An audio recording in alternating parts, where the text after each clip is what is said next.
Bonjour à tous. Nous allons avec l'aide de la chaîne dédier secours à tous les malades et aussi pour les Neshamot Israël dans cette période qui est avant Kippour. D'après le Zohar Akadosh Baruch Hu, par son Hesed Berahamim, il renouvelle le jugement même des Niftarim, des gens qui ont quitté ce monde, comme il est écrit dans la Gemara que Akadosh Baruch Hu, il ouvre deux livres, les livres des vivants et les livres des morts. Les livres des vivants, je comprends, disent les Mefarshim. Pourquoi? Parce qu'il nous faut savoir, est-ce qu'il a fait Teshuvah? Est-ce qu'il a compris que ce monde est un monde passager? Est-ce qu'il a compris qu'il y a un maître qui dirige ce monde? Est-ce qu'il a compris qu'il est la créature de Dieu et qu'il lui doit le devoir de droit de faire les mitzvot, d'accomplir les paroles de Hachem? Donc, Hachem ouvre ce livre pour voir la situation de l'âme, la situation des actions positives, négatives de chaque être humain. Et il lui donne, bien sûr, comme on va le voir dans les halachot, il lui donne la chance, encore une fois, de se rattraper et de se saisir en tant que tel, de revenir à Akadosh Baruch Hu sincèrement. Mais le livre des morts, pourquoi? Et la réponse est, d'après tous les commentateurs, Hachem ouvre aussi les livres des morts parce que chaque Rosh Hashanah, il devra savoir pour ces morts, même s'ils ont déjà épuré, même s'ils ont été jugés, mais on les juge par rapport aux actions qu'ils ont faites, qui des fois n'ont pas seulement abîmé son entourage, sa personne, mais elles ont abîmé toutes les autres personnes qui ont vu le mauvais derrière, le mauvais chemin que cette personne a fait apparaître autour de lui. Et si, Has Veshalom, Dieu préserve, il y a eu un dérivé où cette personne qui a vu le fauteur, qui lui a enseigné des mauvaises choses, ou on va prendre par exemple le cas des enfants. Les enfants n'étaient pas dans le droit chemin à cause de ses actions, à cause de sa colère par exemple. Parce que quand quelqu'un est coléreux, il essaie de faire fuir par ses actes tous les personnes qui sont autour de lui. Mais même quand il quitte ce monde, il faut savoir qu'il est jugé par le tribunal céleste pour les actions qui ont été entraînées des résultats néfastes. Pour ça aussi on ouvre le livre à chaque Rosh Hashanah. C'est pourquoi il nous faut prier pour ces personnes qui ont quitté ce monde quand elles arrivent surtout à l'anniversaire. Et je pense à tous les noms de Ham Israël qui ont les Askarot, les anniversaires dans cette période, que Akadosh Baruch Hu fasse que les enfants, les petits-enfants, soient un exemple de la Teshuvah pour que puissent se reposer en paix, ces âmes. Et en plus, si on fait Teshuvah, pas seulement qu'on mérite d'avoir la vie sauve, dans le bonheur, dans l'équilibre de la Teshuvah, c'est-à-dire Haïm, la vie, mais il y a plus que ça. C'est qu'on donne un nouvel accès à l'âme qui est jugée pour changer un petit peu son statut des fois difficile et le faire augmenter dans une accession spirituelle dans le Gan Eden, parce que les niveaux du Gan Eden sont innombrables. Et tout dépendra de nous. C'est pourquoi ce cours-là, je parle pour moi. Je parle pour faire augmenter le niveau de Gan Eden à mes parents. Donc je prends ça à tout le monde. Si moi, je fais une vraie Teshuvah, si moi, je descends au fond de moi-même Be'imke nefesh, à l'intérieur, au fin fond de mon nefesh, comme je l'ai dit, Mima'amakib kiraticha Hashem, comme le psaume 130 a dit, je pourrais aider mes parents, mes chers parents, à sortir du niveau où ils sont et de monter à un niveau plus plausible, plus apaisant et plus confortable. Parce que le confort de la Neshama, nul ne peut le connaître, nul ne l'a vu. Zulatra Elohim, comme dit le prophète, uniquement Akadosh Baruch Hu, lui il sait. Mais moi ce que je sais, c'est que grâce à une bonne teshuva, une vraie teshuva de mon cœur, sincère et véridique, je pourrais pas seulement moi me transformer, avoir du bonheur, parce que c'est ça en fait le bonheur. Le bonheur, ça ne veut pas dire qu'il n'y ait pas d'épreuves, qu'il n'y ait pas des souffrances. Nous allons le voir que les souffrances vont aider à une véritable teshuva. Et les souffrances, en fait, c'est un cadeau de Akadosh Baruch Hu. Mais plus que ça. Mais élever les Neshamot à Elionot, à un niveau Elion dans le Gan Eden, ça nous sommes tous conscients. Harambam, puisque nous sommes dans la recette de la Teshuvah, nous avons déjà fait un petit cours, et nous allons avec l'aide de Hachem continuer dans la Halakha He, donc le chapitre 1, vers Halakha 5, Harambam, je cite, il dit, Se'er HaMistaleh. À l'époque du Beth Amikdash, il y avait une pratique, Se'er HaMishtaleh, c'est-à-dire le bouc émissaire. Se'er HaMishtaleh, ça veut dire quoi? Ça veut dire qu'il a demandé à Israël de prendre le jour de Kippour un bouc émissaire. On a choisi un saïr, on n'a pas choisi un agneau, un sé, un chor. On a choisi un saïr, un bouc. Parce que saïr est le synonyme des forces du mal. Seir. Seir, Arsa, Seir, Sédé, Edom. Comme la Torah nous a rappelé que Seir, c'est le pays de Esav. Qui dit Esav veut dire les forces de Samech même, les forces du mal. Ce jour-là, le jour de Kippour, la Torah recommande au Ham Israël de prendre un bouc émissaire et de l'envoyer dans le Midbar, dans le désert. Le Kohen, la personne qui s'appelle Ishaïti, c'est un homme qui est choisi par le Goral, par le tirage au sort. Il va l'accompagner jusqu'à Tzouk, c'est-à-dire ce sont des montagnes qui sont aiguisées. Au fur et à mesure qu'elles descendent, elles sont aiguisées comme des épées. Et cette personne-là va jeter le séhir, le bouc émissaire. Ce séhir, il va se déchiqueter complètement en se dégradant par les coupures des pointes de roche jusqu'à ce qu'il tombe en bas complètement métamorphosé, complètement détérioré. Qu'est-ce que cette pratique-là? Tous les Mefarchim expliquent que le jour de Kippour, le Satan est en train d'accuser le peuple d'Israël. Il dit qu'est-ce qu'ils font aujourd'hui? C'est vrai qu'ils ne mangent pas, c'est vrai qu'ils ne pratiquent pas les 5 plaisirs qu'il y a dans ce monde. Nous les avons épelés.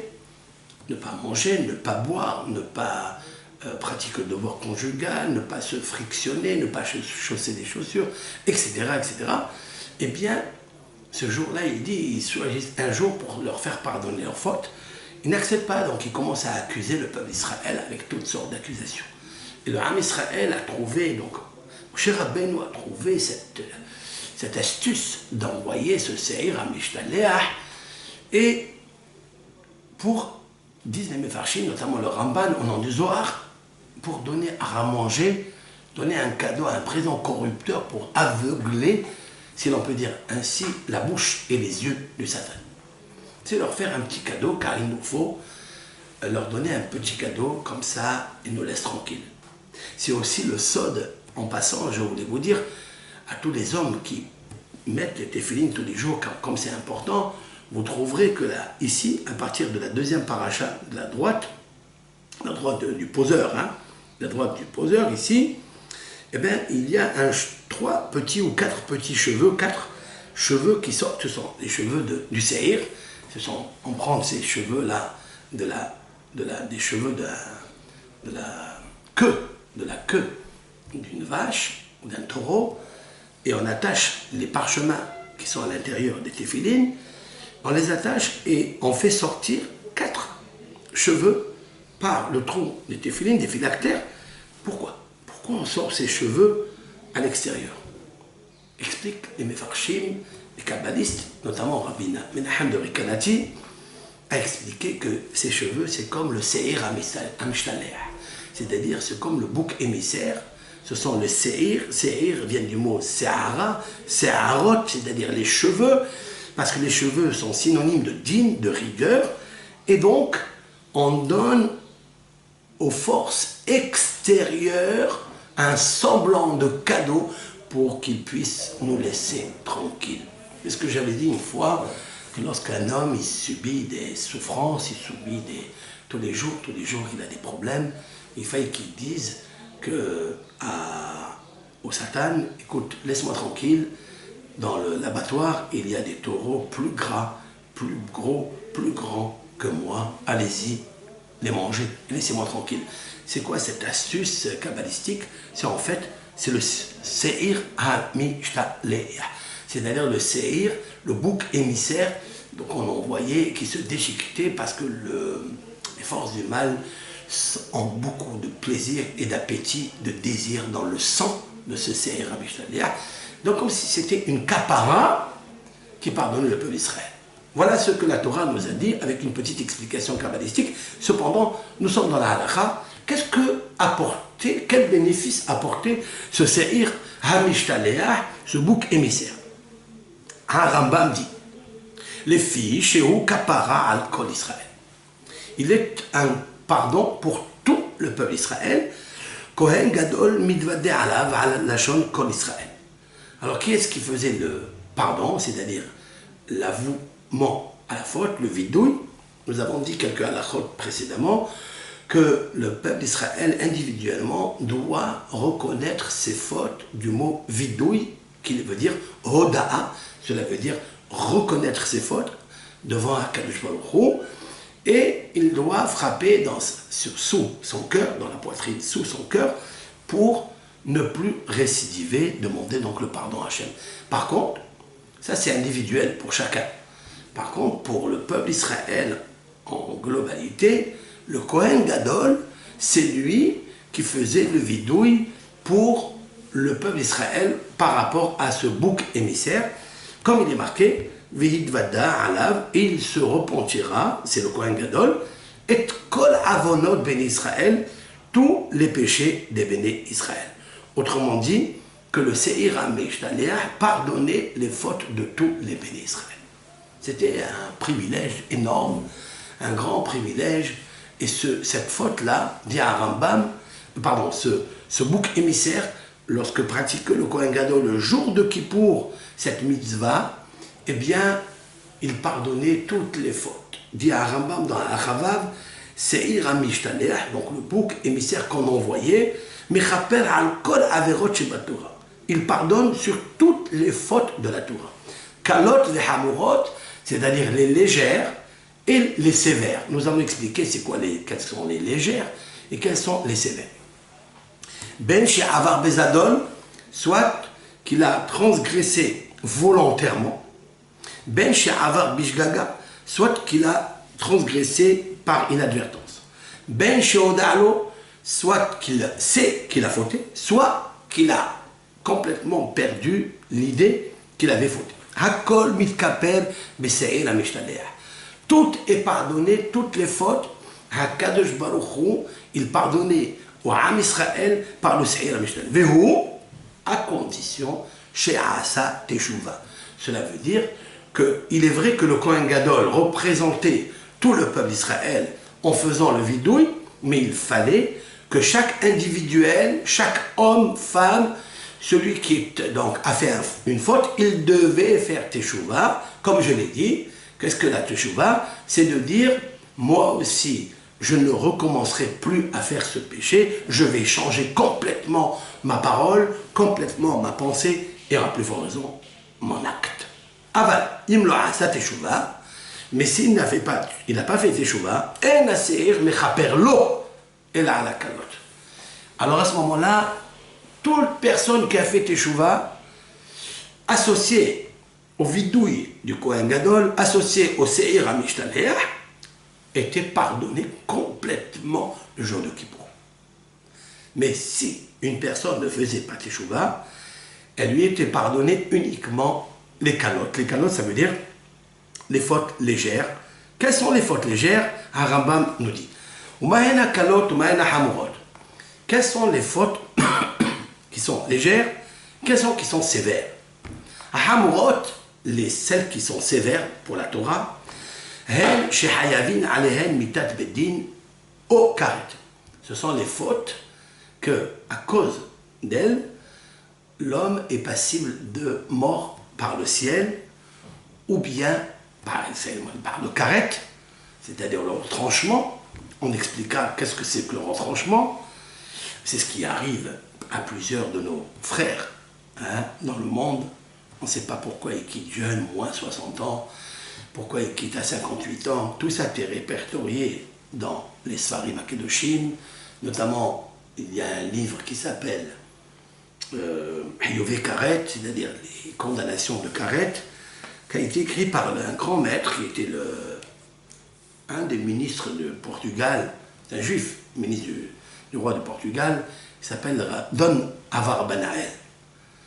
Le Avar Benael a écrit un livre pour nous expliquer toutes les sortes de péchés qui attirent sur l'homme, qui les a pratiqués, Hayuv Karet. Lorsque un homme a pratiqué une avéra qui est sévère dans la Torah, qui est passible de mort soit par le tribunal terrestre, soit par le tribunal céleste qui est karet. Shvu'acha va sheker. Par exemple, quelqu'un qui a juré en vain, ou bien quelqu'un qui a juré et il a menti par le mensonge. Même si elles n'ont pas de karet, ça s'appelle aussi parce qu'il a prononcé le nom de Hachem. Vous avez deux sortes de péchés. Quelqu'un, par exemple, qui a transgressé karet, à savoir, il a mangé du suif, de la graisse interdite qui se trouve, par exemple, dans le gras double. Ça nous est arrivé plusieurs fois d'acheter du gras double et on ne sait pas qu'il y a plusieurs casétimes, c'est-à-dire plusieurs fois 30 grammes de suif qui couvre la panse. Et lui, il ne sait pas, il ne pense pas. Il ne pense pas, lui juste, il dépense. Et il a mangé cela, eh bien, vous savez qu'il est passible de karet. Karet, ça veut dire qu'il est retranché. Comment en expier le karet? Par la teshuva, ça ne suffit pas. Ça ne suffit pas par la teshuva. Il faille assister donc au temps du Beth Amikdash, et c'est là le grand inconvénient que nous avons perdu, c'est le Beth Amikdash, c'est qu'il n'existe plus, parce qu'à l'époque, il y avait le Seir HaMishtaleh, le bouc émissaire, qui donnait à manger à tous ces accusateurs pour nous laisser tranquilles, et à Kadosh Baruch Hu, il pardonnait, je vais expliquer comment ça marche, il pardonnait parce qu'il n'y avait plus Midat Haddin, c'est-à-dire la sentence, la rigueur, la justice de l'Éternel, parce que Kadosh Baruch Hu est juste, il n'y a pas de favoritisme, il n'y a pas de concession possible pour le fauteur, et c'est la grosse question qui se pose. Alors comment est-ce possible que Kadosh Baruch Hu pardonne? Parce qu'il y a la Teshuvah. Alors qu'est-ce que fait Midat Haddin? Alors que Hachem a créé ce qu'on appelle le tribunal céleste de justice, et la justice de Hachem est implacable.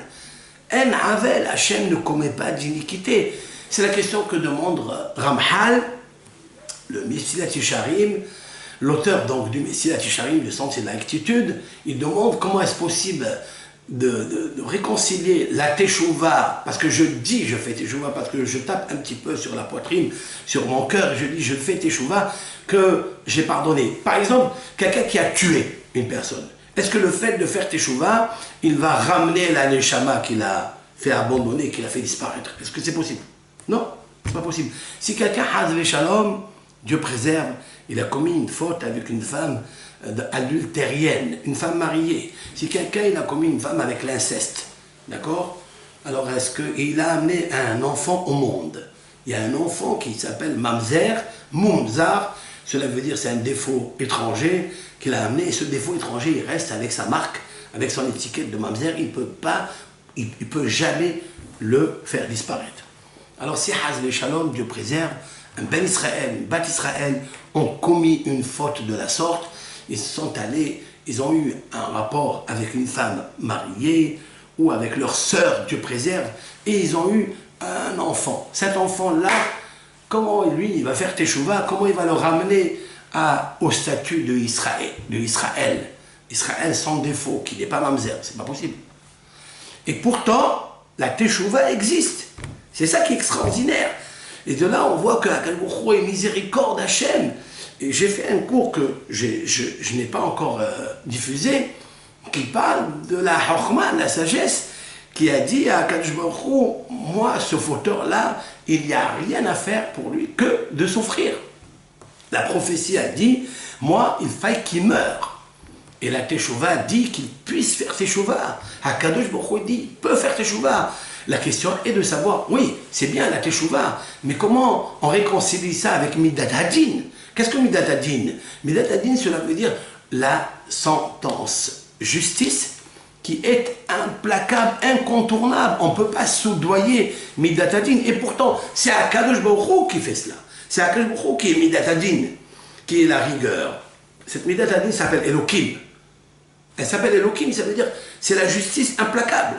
Alors comment Teshuvah et la justice implacable peuvent être réconciliées? C'est la question de Ramhal, Alav Shalom, Rabbi Moshe Hamlo Sato, dans son livre lumineux, Le Sentier de la Rectitude. En fait, la réponse, au temps du Beth Amikdash, il y avait le Seir HaMishtaneh. Cela veut dire qu'Akadosh Baruch Hu a créé un remède pour le Ham Israël. Je vous ai déjà expliqué au nom du Midrash que la Teshuvah, cette qualité de miséricorde, d'acceptation de la repentance, Hachem l'a créée avant de créer le monde et avant de créer l'homme.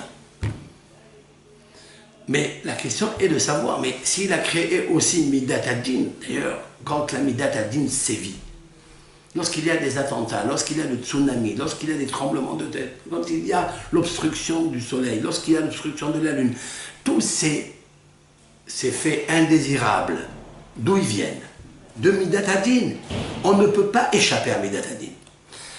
C'est pourquoi? Parce que la Midat Hadin, à côté du tribunal céleste, écoutez bien, il y a un accusateur. Cet accusateur a été créé par la faute de l'homme. Cet accusateur doit manger. Il devra manger. D'où on sait qu'il y a un accusateur qui est créé par l'homme. C'est marqué dans les maximes de nos pères il y a 2000 ans. C'est marqué Kola ose avera ahat. Tout celui qui fait un péché, connaît-le sa catégorie had. Tout celui qui fait un péché, il va acquérir un accusateur. Cet accusateur est un ange.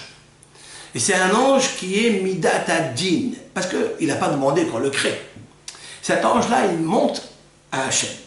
Et il accuse devant Hachem, pas devant Hachem, plutôt pas devant Hachem, je vais vous expliquer, parce qu'il y a un tribunal céleste, d'abord.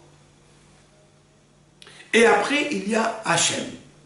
Mais devant Hachem, le mal ne rentre pas. Qu'est-ce que ça veut dire? Comme il est marqué dans les psaumes, c'est un verset qui dit beaucoup de choses, beaucoup de secrets. Lo yegurcha ra. Je répète. Lo yegurcha ra. Akadosh Baruch Hu, toi, le mal ne t'habite pas. Qu'est-ce que ça veut dire le mal? Bien, on le sait ça. Lo yegurcha ra. Cela veut dire que le ra est pas seulement le mal. Le ra est un ange mauvais qui est accusateur, qui veut rentrer à part-goutte derrière le rideau, si l'on peut dire ainsi, où se trouve Akadosh Baruch Hu, et lui demande pourquoi cet homme vit.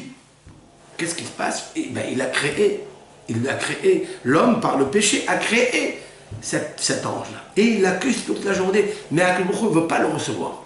Il cherche toujours le moment propice pour que cet homme-là qui a fait le péché éradique lui-même le malach, l'ange, par le biais de la teshuvah sincère, bien sûr.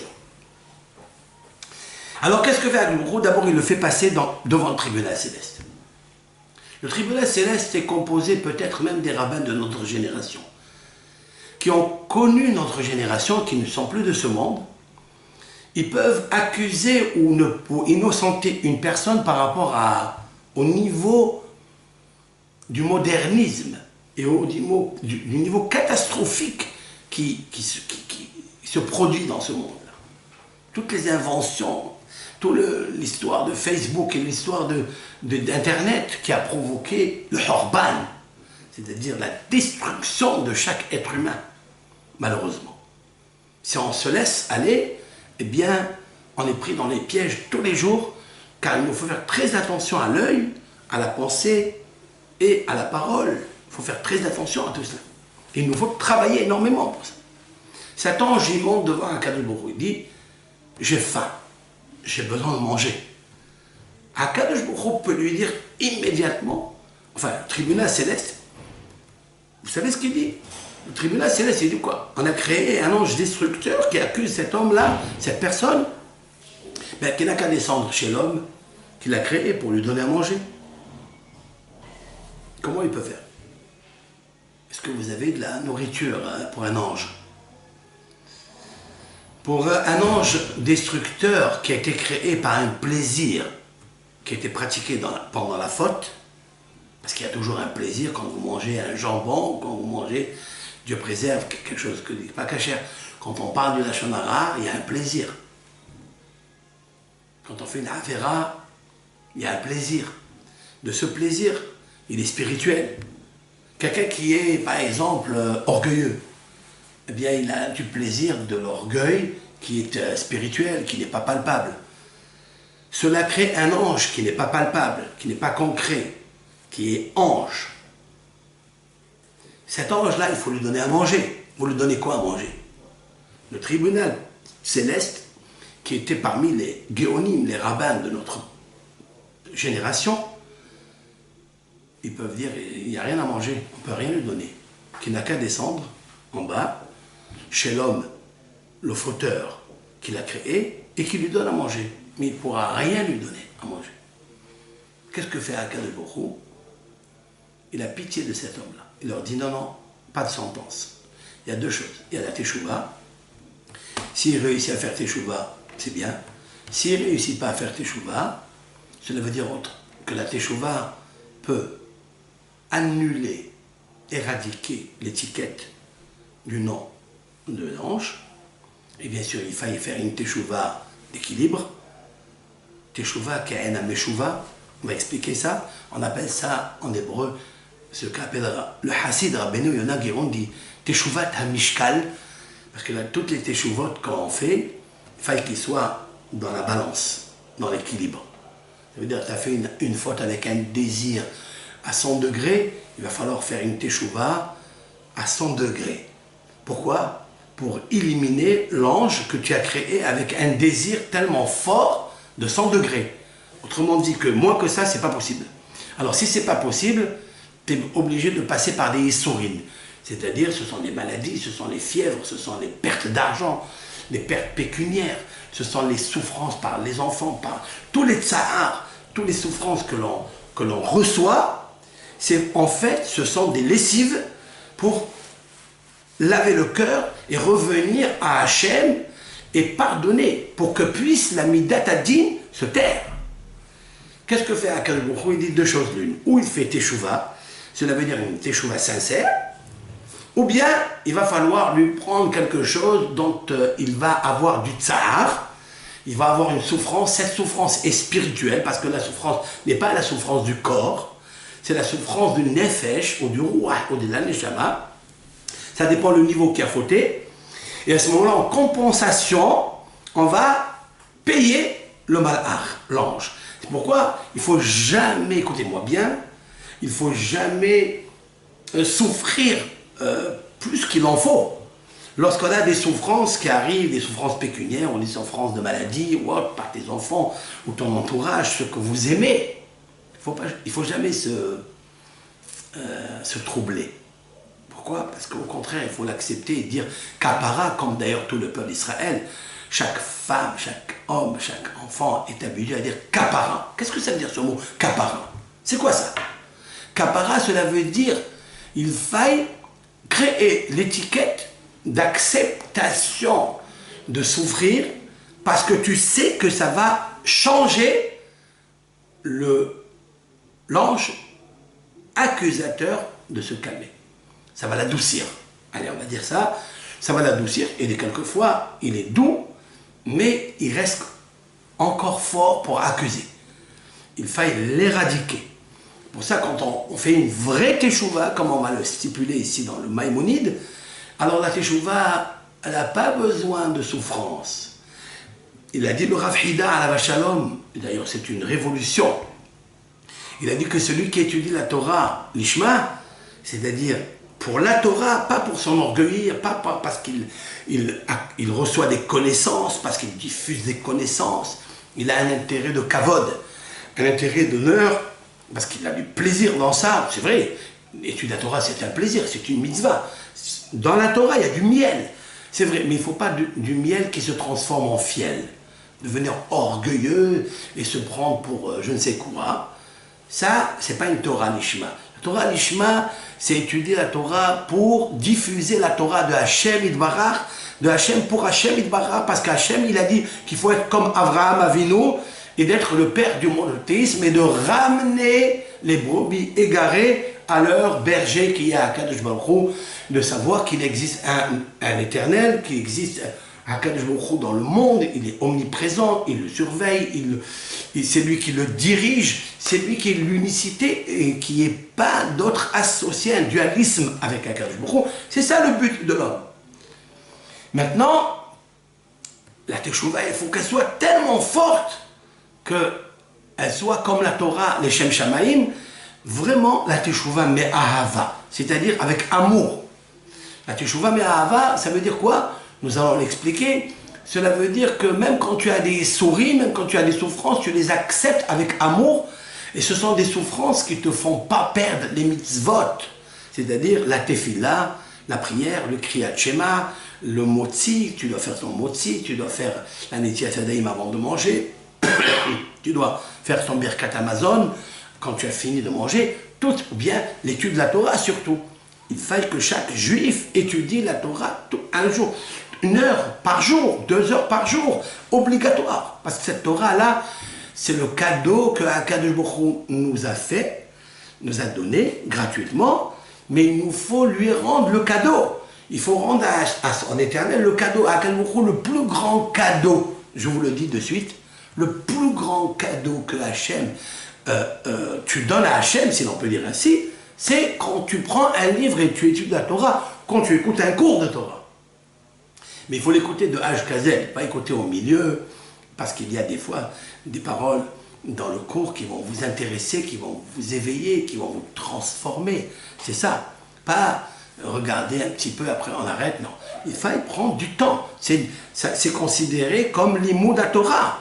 Si vous le faites les Shem Shamaim, eh bien, le Rav Hida a dit quelque chose de révolutionnaire. La personne qui est arrivée à ce niveau d'étudier Torah Lishma ou d'étudier de faire Teshuvah, mais Ahava avec amour, qu'on appelle Bina Ilaha, c'est-à-dire avec amour par intelligence suprême, parce qu'il a atteint l'intelligence suprême. Alors c'est pourquoi qu'il fait amour, il fait la Teshuvah par amour. Il faut savoir qu'il n'aura pas de souffrance des 4 peines de mort que nous avons citées. Uniquement avec la Teshuvah, les Shem Shamaim, vraiment par amour pour Hachem, il ne subira pas de souffrance. Mais elle n'est pas facile à avoir. Elle n'est pas facile à recevoir cette mise. Donc, le Seir HaMishtadeach, il pardonnait toutes les fautes. Et le Seir HaMishtadeach va littéralement éliminer le Seir, c'est-à-dire l'ange accusateur descendant des forces de Esav. Il va être éliminé le fait de lui donner à manger le sang et la chair de ce bouc émissaire. Comme si, disent nos sages, comme si ça devait arriver à l'homme qui a fauté, et à il accepte la capara, la compensation par le Seir HaMishtalech, plus la Teshuvah de ne pas récidiver, ça c'est normal. Alors, on enlève l'ange accusateur. Mais, aujourd'hui, il n'y a plus le Seir HaMishtalech.